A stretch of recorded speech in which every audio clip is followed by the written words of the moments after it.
এদেশের রন্ধ দুর্নীতির বীজ রোপণ করা হয়েছে। একটি সুন্দর সমৃদ্ধশালী দেশ উপহার দিতে সকলকে ঐক্যবদ্ধভাবে কাজ করার আহ্বান জানান। ছাত্র সমাজের আন্দোলনের মাধ্যমে এ জাতি দ্বিতীয় স্বাধীনতা লাভ করেছে। শুক্রবার রাত 10টায় সাতক্ষীরা সার্কিট হাউসে স্থানীয় চিকিৎসক, আইনজীবী, ব্যবসায়ী, ব্যাংকার, পত্রিকার সম্পাদক ও সাংবাদিক সহ বিভিন্ন পেশাজীবী সংগঠনের নেতৃবৃন্দের সাথে মত বিনিময়কালে তিনি এসব কথা বলেন। আমিরে জামাত বলেন, দেশের মধ্যে সর্বাধিক শহীদদের জেলা সাতক্ষীরা। এসব শহীদ পরিবারের খোঁজ খবর নিতে সাতক্ষীরায় এসেছে। তাছাড়া সমগ্র দেশের মধ্যে সাতক্ষীরার একজন সংসদ সদস্যর বাড়ি বুলডোজার দিয়ে গুড়িয়ে দেওয়া হয়েছিল। তিনি এই জনপদের সাবেক এমপি মাওলানা আব্দুল খালেক মণ্ডল। এর আগে আমিরের জামাত ডিরেক্টর শফিকুর রহমান রাত 9:30টার সড়ক পথের যশোর হতে সাতক্ষীরা সার্কিট হাউসে এসে পৌঁছান।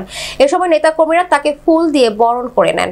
আমিরের জামাত ডাক্তার শফিকুর রহমান আজ শনিবার সকাল 9টায় সাতক্ষীরা পল্লী মঙ্গল স্কুল অ্যান্ড কলেজ মাঠে সাতক্ষীরা জেলা জামাতের রোকন সম্মেলনে প্রধান অতিথি বক্তব্য দিবেন।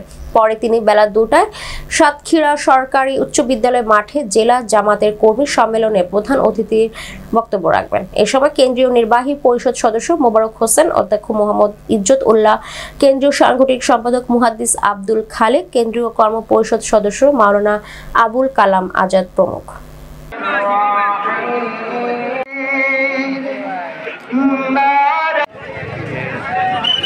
কখনো আল্লাহর স্মরণ থেকে উদাসীন না হয়।